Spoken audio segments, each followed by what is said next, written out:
Hello and welcome to Airheads, a not-so-serious look at the serious business of royal rumours, gossip and gowns. I'm Tom. And I'm Maeve. And this week we've been trying to follow the ongoing cricket match between Will and Kate. Yeah, I hope we don't get caught out by our total lack of understanding of anything to do with cricket. Howzat? There's been a lot of sports on the week of the Cambridge's Royal Tour of Pakistan. I mean, I have no idea what any of this means, but Will apparently took to the crease for the first few balls of this cricket game, and after missing one, he made a fantastic hit out of the field for 6 runs. He hit a 6. Hit a 6, I think I've heard that before. Kate, we know, was caught out twice. Sadly. That's a shame. I just love it when she beats him, and I get so frustrated when she doesn't. Yeah, I feel like she gets frustrated as well. But anyway, the tour as a whole has now come to a close, and the general consensus seems to be that it was a triumph. So when we first were hearing about the tour just before it started, the conversation around it was that it had been designed to bolster relations between the UK and Pakistan, that this was the first royal tour to the country since 2006 due to security concerns. But now British Airways have started flying to Islamabad again, and Sadiq Khan visited, the London Mayor Sadiq Khan, he visited in December 2017. And it seems the time was right for the royals to go back. The palace said in a statement that the whole tour would largely focus on showcasing Pakistan as it is today, a dynamic, aspirational and forward-looking nation. The visit will take in Pakistan's rich culture, its diverse communities and its beautiful landscapes. And it did, didn't it, Tom? Yeah, I think they hit everyone on that list. From the very beginning, when we got this glamorous shot of Will and Kate getting off the plane. I know. I mean, we should point out that this is obviously a very different tour to Harry and Meghan's tour of South Africa. This is an official state visit. That was a working visit. So it was much more casual, informal. This, straight off the bat, was a much more formal occasion. Straight away, we saw this incredible photo they posted on the Kensington Royal Instagram of Kate and Will disembarking the plane, going down the steps, taken from behind. The two of them in all their finery, looking incredible. Mighty finery. Kate was wearing a beautiful sort of ombre style aqua gown by Catherine Walker, and then a matching slim trousers underneath. It was kind of a nod to the shalwar kameez style, but with a British designer. So again, it was kind of reminding everybody this is about UK-Pakistani relations. And Will was in a suit, you know, whatever, he looked grand. And they just looked so James Bond. Like, we were back down to earth on Tuesday, though, for the first full day of the tour. First up was a visit to the Islamabad Model College for Girls, a school in Islamabad, where they met a load of the students. Kate wore a shalwar kameez by a local designer, Meghan Khan, which was in a gorgeous kind of blue colour, which was the same colour as the girls' uniforms in the school, which I thought was a very nice touch. That would have been very exciting to see that you were matching Kate. And you probably would be a lot more into your school uniform after that. They also were talking to the kids about what they wanted to be when they grew up, and Will was talking about how he had wanted to be a pilot, and then one of the students said that they were big fans of your mother. Yeah, this was really nice. He replied to the kid, "Oh, that's very sweet of you. I was a big fan of my mother too. She came here 3 times. I was very small. This is my first time, and it's very nice to be here and meet you all." It's very polite, isn't he? Well, I loved that later that day they visited a national park, Margalla Hills National Park, and they were learning about conservation and stuff, but they were also shown a slideshow of all the different animals that can be found in the park. So you had leopards, you had Cape hares, you had porcupines, but the star of the show was a monitor lizard, which is like a really big lizard. I had never heard of this before, but once this lizard popped up on slideshow, William said, "George would love that." I just love the idea of George begging his parents every birthday, every Christmas, please, Mummy and Daddy, can I have a monitor lizard? This enormous lizard, like basically the size of Lupo, their dog. And they just know, oh my God, the future king cannot have a giant lizard. Sort of Bond villain style pet. I mean, it's so big that George would be able to like ride it around the house. Inside every prince there's a dragon. Monitors are the kings of lizards. On Wednesday, they focused on the landscape in Pakistan. So they travelled up to the north of Pakistan, which is very mountainous, and they went to see a melting glacier. They also met a glacial expert, and they learned about the effects of the climate crisis in Pakistan. Will has a bit of a background in these matters. I don't know why they needed a glacial expert, because they had him. He graduated with a degree in geography from the University of St Andrews, and Kate's been pretty impressed. I know. I thought it was so funny that Will said, Dr. Warren, my geography teacher, would be well impressed that I'm back at a glacier after all these years. And then Kate dutifully replied, I've been very impressed by William's geography. He definitely said that to them before they left that morning. Like, just say something about my geography. These pictures were really beautiful, though, as their stated intent was to show the beauty of the landscape in Pakistan. We got a lot of stunning photos of the two of them standing with the glacier and all along the mountain range. It was, again, you know, showing the natural beauty of the landscape there, a very different side of the country than the one that we usually hear about that is very dangerous and stuff. So I guess in that sense, like, even though they didn't have to say anything, the pictures told the story for them. Speaking of pictures, though, this was a really great moment as well. So on their way back from seeing the glacier, as we've said, everything about this tour has been very planned. So it was a real surprise to everyone when Kate asked to stop the motorcade. So Will and Kate saw some people who lived nearby and they wanted to meet them. So they stopped the motorcade, they got out, and this family invited them into their home. I think this is so good because all the stuff we'd heard about before was like, this is the most complex royal tour in history. The logistics are crazy, all of this stuff. And Kate's just like, you know what? We're going to go off script here and we're going to make a stop. It's been reported that Kate personally requested to stop, and they went in for tea with this family, much to the consternation of their security detail. Yeah. But she didn't care. That it was the family that lived here had a one-room home, so it was just Kate and Will and a translator, and they had tea with the family, and then Kate borrowed a Fujifilm camera from one of her aides to take some portraits of the grandmother, the mother, and the daughter of the family. It's quite unusual. These pictures were only made available for print, so we saw them in the Express, and there was a couple of them in the Mail as well today, but they aren't allowed to be published online or on social media or anything. So it's quite interesting, I think, that Kate specified that her work could only be viewed in print. Yeah.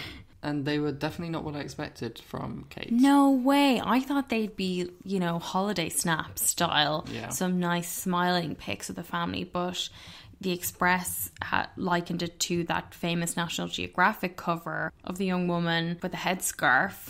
And Kate as well seems to be doing, you know, they've been described as hauntingly beautiful. These hauntingly powerful photo portraits. And the very dramatic lighting on them, the very somber expressions. One of them's in black and white. Yeah. It's very dramatic. It kind of makes sense because, I mean, one of the things we learned was that this family, like we were explaining to Will and Kate, that they don't have electricity or running water. So this was like Will and Kate really seeing another side of the country. Very difficult for them to meet people. So this was a good opportunity to do that. Yeah, because this story only broke on Sunday today, so it was interesting that every moment of the tour had been rigidly scheduled, and this was kind of the only chance they had to actually meet members of the public that wasn't in some very formal environment or in a school or something like that. So it was really a highlight for me. We did see evidence of, you know, how many aspects of this visit were planned. on Thursday, when we got some striking resemblances in A Visit to a Mosque. Basically, from the moment they arrived, these comparisons to Princess Diana started. The outfit that Kate wore when they got off the plane was a similar colour to what Diana wore when she was in Pakistan. Diana visited Pakistan 3 times. The first time was her first solo royal tour in 1991. And then after her separation from Charles, she visited twice. And I think what's really interesting is like people place a lot of emphasis on these 2 visits. They were in June 1996 and May 1997. So that was like just a few months before her death. But while the stated purpose of her visit was to help fundraise for a cancer hospital that had been founded by Imran Khan, the Pakistani cricketer and now the Prime Minister. He worked with Diana to raise funds for the hospital, but many say that the real reason that she visited was to win over the family of her lover, Howzat Khan, the surgeon, who she desperately wanted to marry. And he had said he would only marry her in Pakistan. And eventually he decided that he couldn't marry her at all. He couldn't handle that amount of attention that would come with being married to her. But she was very persistent and she sought out Jemima Khan, the then wife of Imran Khan and the daughter of Annabel Goldsmith, who was kind of like a mother figure to Diana. And they travelled together to Pakistan twice. And Jemima Khan has told Vanity Fair that both times that she visited Pakistan, she also went to meet Howzat Khan's family privately to discuss the possibility of marriage. Yeah. So people aren't really talking about that so much. But yeah, Kate's really been going ham on the colour references, the clothing references. Really leaning into it. Yeah. You know, I don't like to think that she's just cosplaying her dead mother-in-law all the time. But in this case, she obviously had the mood board piled high with images of Diana in Pakistan. And it's worked out for her really well because people love any time either of the Duchesses reference Diana, and these, in some cases, heavy-handed references have been particularly successful. There was one moment, though, where she stayed resolutely Kate, though. So on Thursday, they visited the Badshahi Mosque, which is the same one that Diana visited in 1991 on that royal tour. Diana, walked barefoot onto the site, which is the kind of traditional custom. But Kate, she kept on her nude tights. You're going to have to claw those tights off her dead body because she will never give them up. I thought that was a really great detail. So Kate and Will took a tour of the courtyard at this mosque, and then they joined a discussion on interfaith harmony with a group of local faith leaders. And when they were leaving, the honorary consul told them, "If there's one word to describe your visit, it is joy. You have radiated joy wherever you have been." And Will said, "We're very happy people." They also visited the hospital that we were talking about, the Shaukat Kanu Memorial Cancer Hospital and Research Centre that Diana had visited in 1996, 1997, and they were given a tour by Dr. Aslam Yusuf, the same doctor that showed Diana around, and Kate was wearing a teal outfit with gold accents, very similar to what Diana had worn. So you had a lot of overlap there. But Diana comparisons aside, this was on its own a very tender and moving visit, I thought. Some of the pictures out of it were really, really beautiful. They visited the children's ward and they met a lot of the patients and also spoke to some of their families. One of the patients was a 7-year-old girl called Wafia Rahmani. Her brother told people while they were waiting for Kate and Will to arrive that her father calls her princess and she likes to wear a crown. Now she's looking forward to meeting a real princess, which is so sweet. And she was prepared because she had matching tiaras for herself and Kate. And Kate gladly put it on. Will, unfortunately, was not given a plastic crown to wear, but she did give them both a tea party with toy teacup that Will gamely drank from. I love that picture. So good. But it wasn't all smooth sailing. No, there was some major storm drama on Thursday evening. So they were meant to return to Islamabad to continue their final day of engagements there, but as they were flying from Lahore, there was extreme turbulence and the pilot tried to land twice, but both times had to abort the landing, and they eventually had to spend the night in Lahore. Just goes to show you can have the most rigorously planned royal tour in history. The skies shall not obey. Mother Nature doesn't care about a crown. We also saw Kate give her first TV interview since joining the royal family, in which she gave us a little update on the storms. She said, I think it was quite an adventure, really. It was pretty bumpy up there. Seems like a bit of an understatement from what we've heard from the journalists, because all the journalists were on the flight as well, like 50 of them. And the royal correspondent for Good Morning Britain, Nick Dixon, was saying it was quite horrendous, to be honest. When we finally did land, Prince William came rushing back to us on the plane to check if we were okay. He was laughing and joking with us and saying the turbulence made him spill his vodka and tonic at one point, but it was very good of him to check we were okay. I love the idea of him and Kate just sitting up with their vodka and tonics. Yeah. Like how would Will react to a drink spilling? I feel like it's never happened to him before. They spent the night in Lahore, and apparently Will personally insisted that the journalists accompanying them were provided with accommodation at the same hotel that they were, and he supposedly joked that they should all go on a night out together. That vodka and tonic really had its effect. He was living it up with the other passengers. That wasn't even his best joke. He now, I think, famously joked to the journalists that it was him flying the plane. Which, in case you didn't know, was a reference to his time as an air ambulance pilot, something we've been reminded of 3 billion times. Again, though, this offered them a chance to go a little bit off script, which I loved. On Friday morning, before they flew back, Kate asked if they could return to the SOS Children's Village, which they visited on Thursday. So on Thursday they were there just for a very short amount of time, and they attended a birthday celebration for 3 of the children there, Iman, Ibrahim and Danielle, and they played games with them and they had some traditional Pakistani cakes, and Kate gave a speech. She even gave part of the speech in Urdu, which was very impressive. Thank you for having William and I here today. Iman, Ibrahim and Danielle, apni sal girapul bulaneka, voyoj shirakia. The translation of what she said was, "Hello, peace be upon you. Iman, Ibrahim and Danielle, thank you for inviting us to your birthday celebration." But on Friday, she felt frustrated that they hadn't had enough time there, and she said they felt they had only touched the surface. So she asked if they could go back, and they did, where they roped all the kids into another game of fiercely competitive cricket. I think this was the main reason for Kate's decision. They were given friendship bracelets by the children, very sweet, and they also, my favourite detail, joined an art group, and they sat cross-legged on the floor to paint with the kids. And Kate asked them, "Do you like art? I'm drawing a palm tree. I'm really enjoying this. I do lots of drawing at home with my children."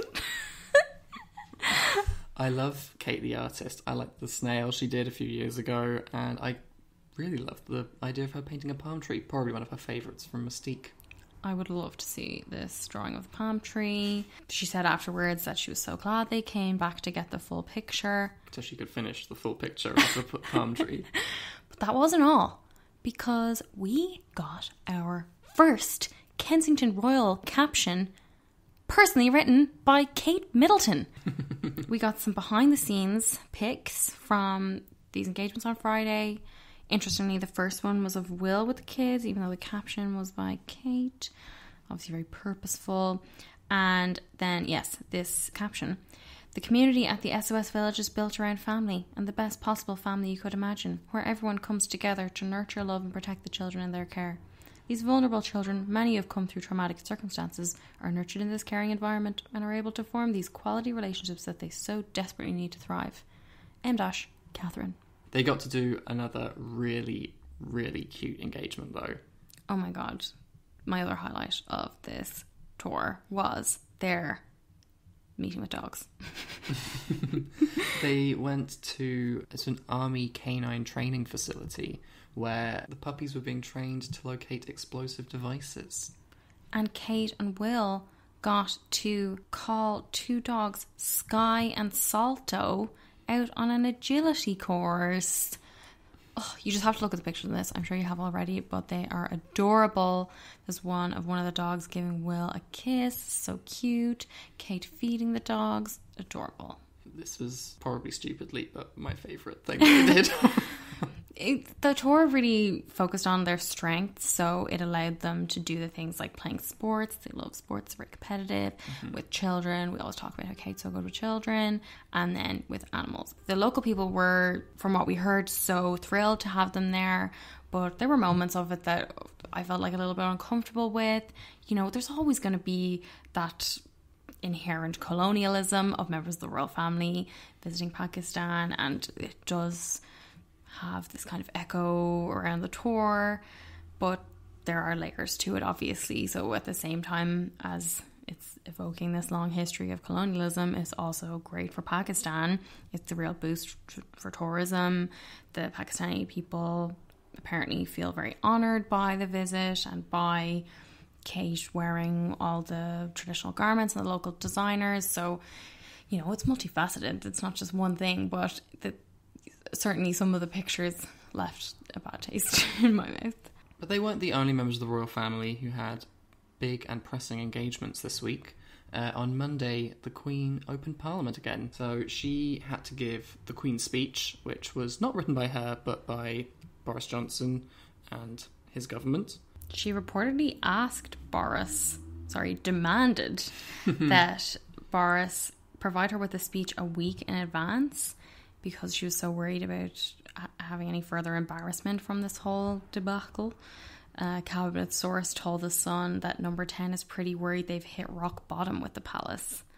Yikes. And so there's all this like great stuff about how, you know, if anyone went to Boris saying, oh, can we just change something in this? He'd be like, no, it's already been printed on vellum in special ink. Like, there was no changing it. But also the Queen bucked tradition. Breach of royal protocol. Alert. She did not wear the imperial state crown because she complained that it was too heavy. She did leave it on a cushion next to her, which I think is so funny. I mean, it is too heavy. Apparently, according to the BBC, it weighs 1 kilo. It's got 2,868 diamonds in it, as well as 17 sapphires, 11 emeralds, and 269 pearls. My God, my neck is sore just from thinking about that. So she just had that sitting next to her, and she wore the much lighter state diadem instead. I mean, look great still. Yeah. I mean, I was delighted to see that David Rock-Savage made it down.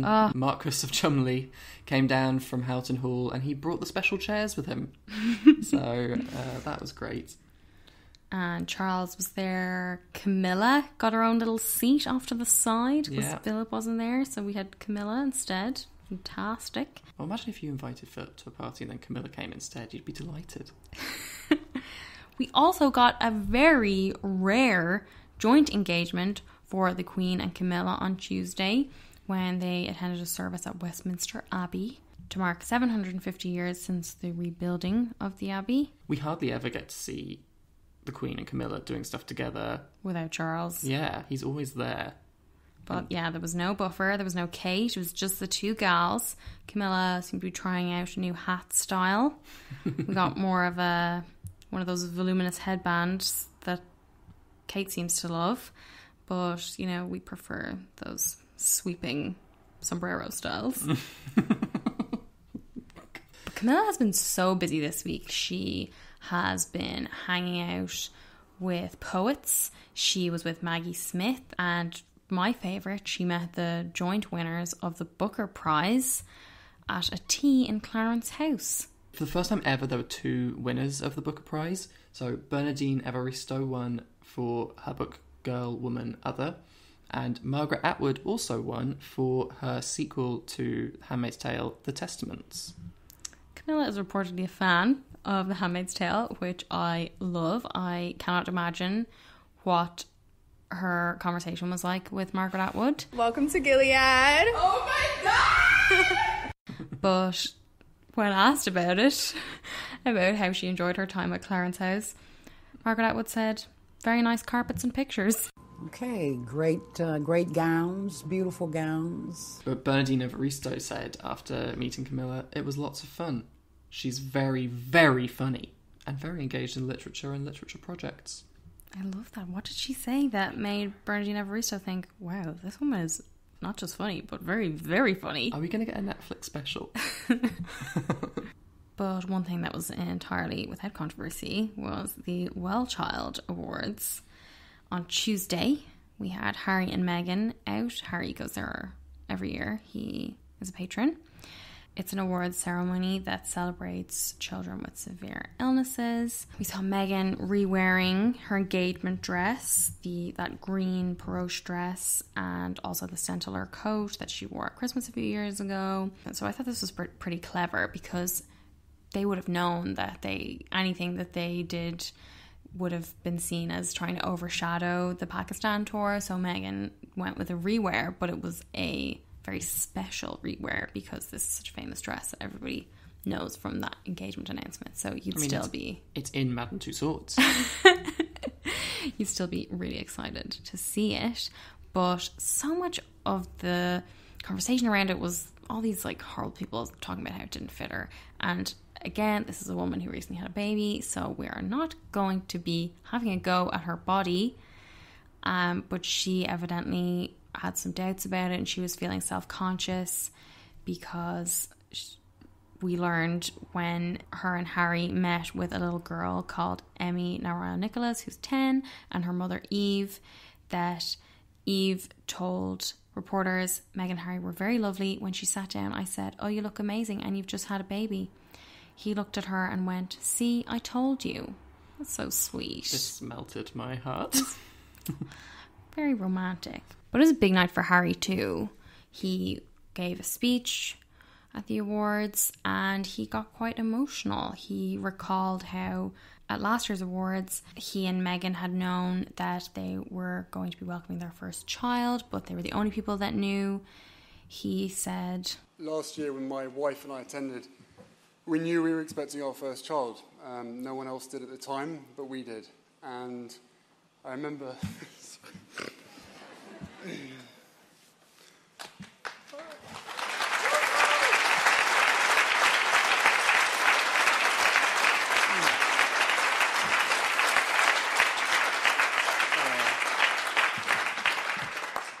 Sorry. And I remember squeezing Meghan's hand so tight during the awards.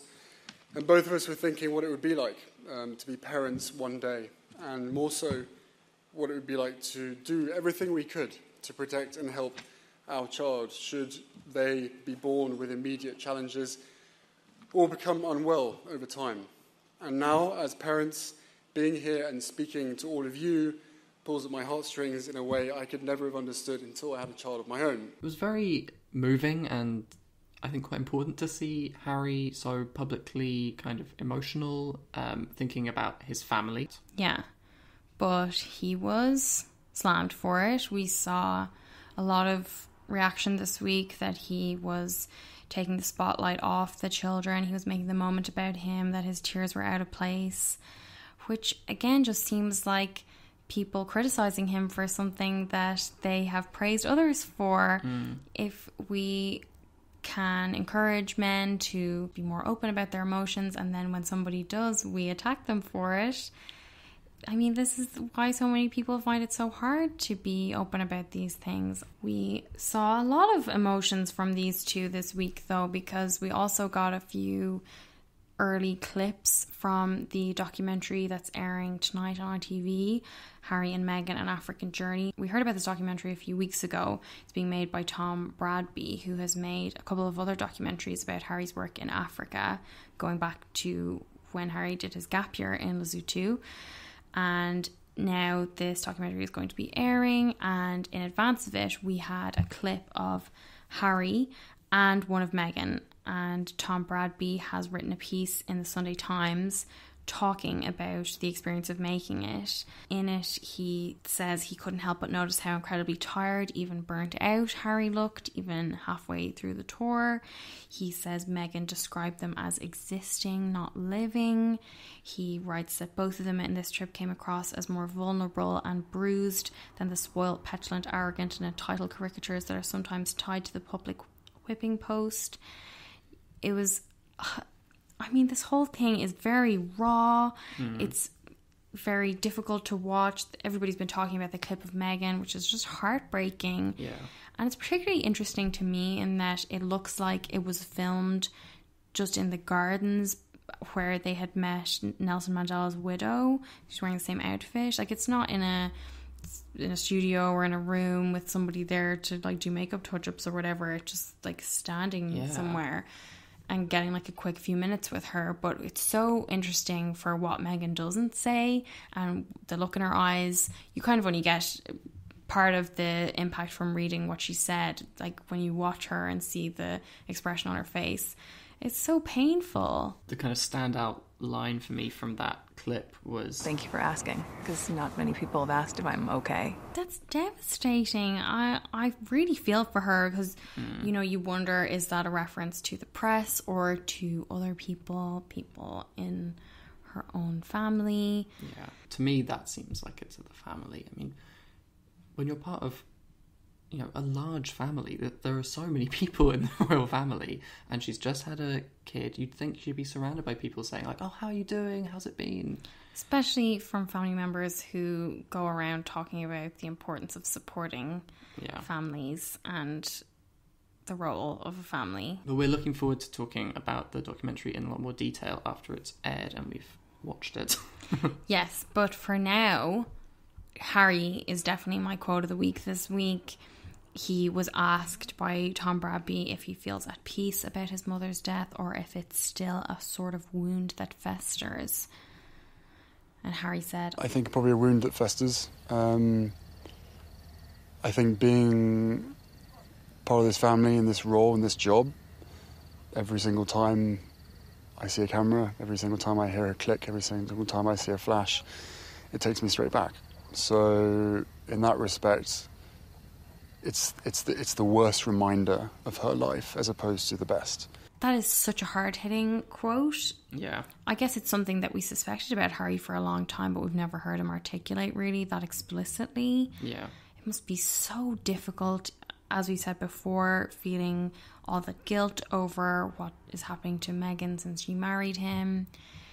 And definitely from looking at his face in that clip, when he does look burnt out and he does look so weary and so exhausted and upset, I really hope things get better for them. This is like such a change in tack from what they've done before. Yeah. That never complain, never explain mantra has been the royal families for years and years and years, and now we're seeing a very significant break from that. And I'm just so scared about what the outcome of that will be. I really wonder if their critics are so hardened that they won't be affected by this at all. They'll find another reason to lash out at them, or if people can be persuaded, because the like naked emotion in these clips is hard to process. Unfortunately, I think that the really hardened critics will want to beat them back into the never complain, never explain frame of mind, because it's easier to have a go at them that way. Would you know that they're going to be taking 6 weeks off starting in mid-November? They're going to spend Thanksgiving in America with Meghan's mother, Dory Ragland, which is great. I'm delighted for them. That's a great idea. That is the Lifetime movie that I want to watch. And they will reportedly be back to spend Christmas in Sandringham with the Queen. Ugh. What a contrast. But on to Fit for a Queen. Or maybe this week it's Fit for a King. Tom, for me, it's Fit for a King. I cannot believe I didn't think I would ever think of Will as my Fit for a King. But this week, he smashed it. Oh my God. We have never seen Will in anything even halfway as exciting as this. Obviously, I'm talking about the sherwani he wore for their reception at the Pakistan Monument. So Will and Kate arrived in an auto rickshaw or tuk-tuk for this reception. by the British High Commissioner, and Will stepped out of this beautifully painted rickshaw in a jewel-toned sherwani with his favourite velvet slippers.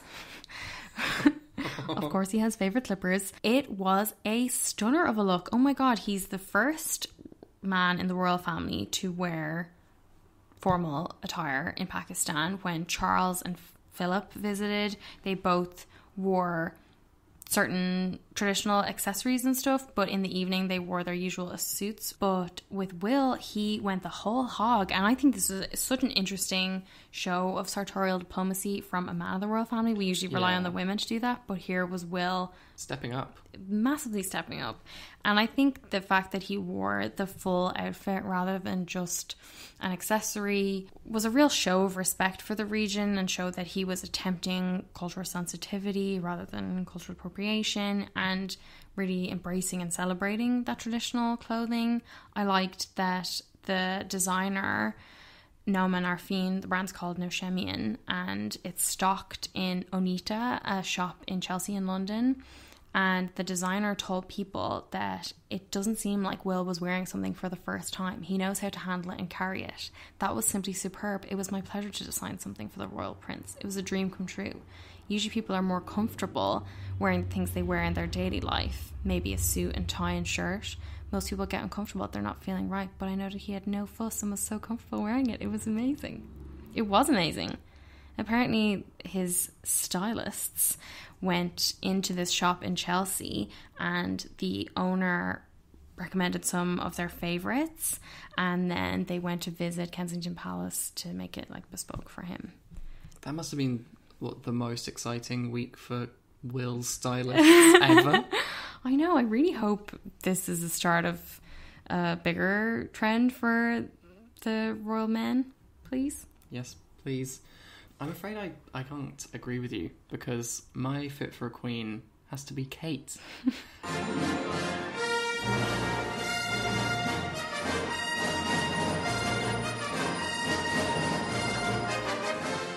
She went as Han Solo on Wednesday, dressed in a brown shirt, brown leather waistcoat, and brown skirt with brown boots.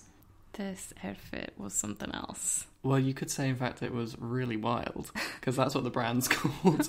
It's actually a brand that she modelled for in 2004. The picture is really good. She's wearing brown boots, and she's sitting on one of those kind of like walking sticks that's also a seat outside Blenheim Palace, looking like she's having a great time. I really enjoyed this look. It was like nothing I'd seen Kate wear before. She has worn this waistcoat before and people really love it, but to me it is an outrageous outfit. I gasped when I saw it. And it makes sense, obviously, because the days before she'd been wearing the bright greens, the bright blues. You know, you couldn't really wear colours like that for these engagements when they'd be taking all those landscape photos. It definitely makes sense to wear something more muted. But oh my god, 5 shades of brown was not the answer. What was wrong with one brown dress and brown boots? Why did it have to be this hodgepodge of browns? She was dressed for adventure. Otherwise, though, her tour wardrobe was a huge hit. She has never received such positive reviews. I think that beautiful aqua arrival outfit is going to be one of her all-time best. I loved that she mixed the British designers and the Pakistani designers. So she was wearing Catherine Walker, but she was also wearing Meghan Khan, Ilan and Gul Ahmed, who were all local designers. And then she'd have, you know, new look shoes or some other British design. So again, you know, hammering home that point about the UK-Pakistani relations. Sounds like all those things combine to make her first in line. Totally. Like, I feel like it's always, as we were saying, going to be tricky doing a royal tour like this when you've got that colonial shadow hanging over you, and you want to get that balance right between sartorial diplomacy and dressing up. You don't want to look like you're wearing Barbie Goes to Pakistan costume. So I think she nailed it in that sense. You know, didn't love all the outfits, but you could tell that they were very carefully selected. As well as that, I loved that she went off script with those 2 little visits, the one to take the portraits after the glacier visit, and then the visit to SOS Children's Village again.